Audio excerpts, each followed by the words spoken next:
Hi everyone! Today we will explore how you can facilitate the integration between Freshservice and Azure DevOps seamlessly using IntegrateCloud app.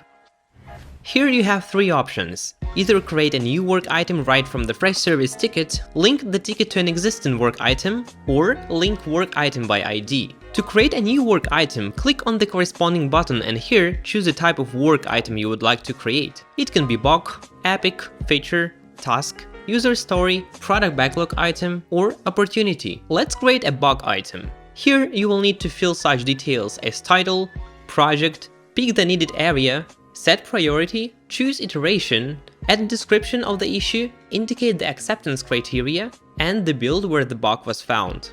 After that, click Create Bug, and now we can see that the work item has been successfully created. To access the new item directly from the Freshservice ticket, don't forget to refresh the connector. There, by clicking on the message sign, you can see more detailed information and add comments directly onto the work item. From Freshservice, you can also navigate to the work item itself in Azure by clicking on the name of the item in the connector. In addition, the Notify feature allows you to add comments to any work items of a specific project you choose. Just add your comments and click Send. And finally, the item can be unlinked from the ticket after the click on the cross sign.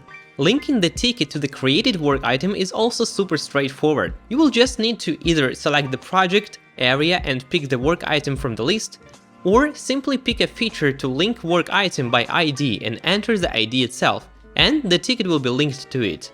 Again, don't forget to refresh to see it in your connector. As simple as that.